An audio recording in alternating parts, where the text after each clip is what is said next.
Friends, आज तुम्हाला मी दाखवणार आहे होममेड पनीर तंदुरी. आणि ह्याच्यात काय चेंज म्हणले तर सगळेजण असं स्टिकला ते लावून करतात. माझ्याकडे आज स्टिक नाही आहे. मुलगा मग कर म्हणून जित करायला आहे तेवढ्यामध्ये मी करून दाखवणार. विदाउट स्टिकचे होममेड कसं करू शकते ते दाखवणार आहे.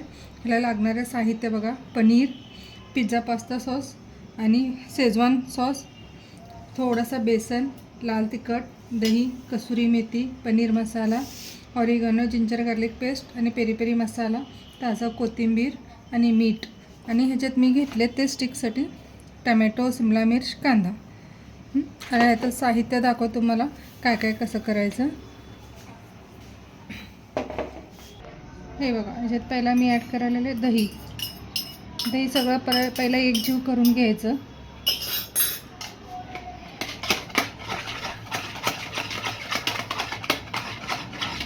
तसं बाहेरचं पण आणू शकते, आहे घरी पनीर म्हणले थोडं तंदुरी काहीतरी वेगळं करून बघावं म्हणले छान लागते. असं पण विदाउट स्टिकने तवात करू शकतो आम्ही. मी मायक्रो ओव्हनमध्ये करून दाखवणार आहे.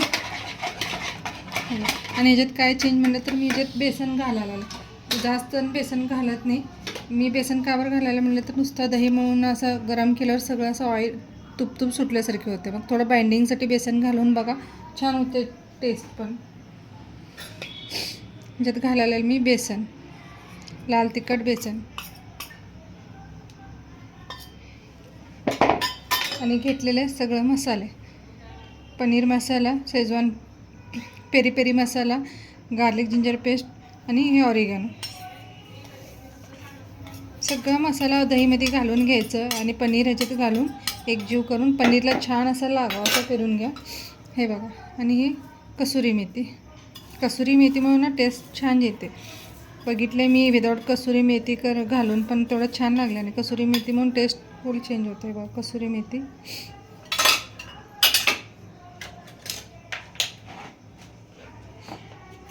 आणि पहिला सगळं एक फिरून घेऊ, असं एकजीव करून घेऊ. थोडं दही कमी पडलं आज बाइंडिंगला, तरी पण मी बघू म्हणले होते का, नाहीतर थोडंसं एक थेंबभर पाणी ॲड केलं तरी चालते. लेस थिक झाले माझं हे बॅटर. थोडंसं पाणी घालून मी पातळ करून घेते. आता मीठ, थोडंसं काय तर चेंज म्हणून संध्याकाळचं मुलांना खायला स्टार्टर म्हणून देऊ शकतात. कधी करून आम्ही कधी पण काय असं प्रत्येक वेळा पनीरचा पराठा, पनीर भाजी, पालक पनीर, मसाला पनीर ते तर खाते. तर जरा हे थोडं चेंज. आजकाल मुलं बघतात सगळं वेगळं वेगळं, मग म्हणले हे पण करून बघा. छान झालं. तर मी केलं ते परवा दिवशी, छान झालं. मग म्हणले रेसिपी शेअर करा तुम्हाला अजून एकदा केल्यावर. मग आज परत एकदा करायला आवडले म्हणल्यावर परत एकदा करा म्हणत होते. मग त्यावेळ तर मला शूट करायला मिळालं नाही. म्हणले आज तुम्हाला करून दाखव, ते पण म्हणून दाखवलं. असं एकदा पातळ करून घ्या. आणि याच्यात हे सगळं कट करायला व्हेजिटेबल, टमॅटो, शिमला मिर्च, कांदा आणि पनीर सगळं घालून ना पनीरला असं छान असं ह्याच्यात छान फिरून घ्या, असं डुबून. म्हणजे पनीरला सगळं लागायला पाहिजे मसाला. मी मुद्दामनी कट मोठं केले, कसं तंदुरी छान दिसायला पाहिजे. असं तुकडे छान दिसत नाही. असं मोठं पीसेस असले ना छान वाटते.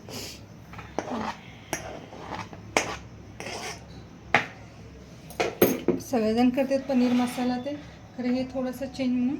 हे लिंबू पण घालू शकते, तर ऑप्शनल म्हणून मी घातले नाही लिंबू. कसं टमॅटो घातलेलं ऑलरेडी, मग खूपच आंबट लागतं. असं मी हातानेच मिक्स करून घ्यायलेले. तुम्हाला जरा स्पॅच्युला ते पाहिजे तर स्पॅच्युलाने करून घ्या. स्पॅच्युलाने एवढा लागणार नाही मसाला. मी बघितले ते पण एका पनीरला लागतं, एका पनीरला लागत नाही.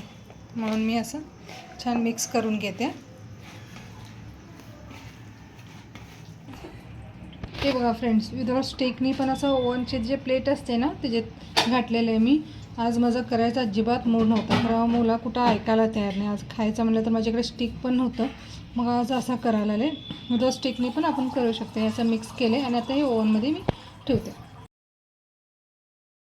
हाय फ्रेंड्स, मी मायक्रोवेव्हमध्ये करायचं म्हणून सांगितलं होते, खरं ऐन टायमाला लाईट गेलं. मग ते सगळं प्लॅनच चेंज झाला. आता मुलं तर वेट करायला की कधी तंदुरी होते एकदा म्हणून. मग माझं वेगळंच डोकं चालवले मी. थोडासा तवावर ऑइल घातले आणि करून बघितले. खूप छान लागायलेलं आहे. ओव्हनमध्ये पेक्षा टेस्ट मस्त झाली आहे बघा. थोडंसं खरपूस दिसायला तुम्हाला खरंच छान लागायला टेस्ट. असं नुसतं पनीर खाण्यापेक्षा असं खरपूस करून टेस्ट करून बघा तुम्ही. मस्त लागते टेस्ट. बघा तुम्ही पण ट्राय करून. हे बघा पनीर तयार आहे. पनीर तंदुरी तुम्ही पण ट्राय करून बघा आणि कमेंट करून सांगा. असं नाही की ओव्हनच पाहिजे म्हणून.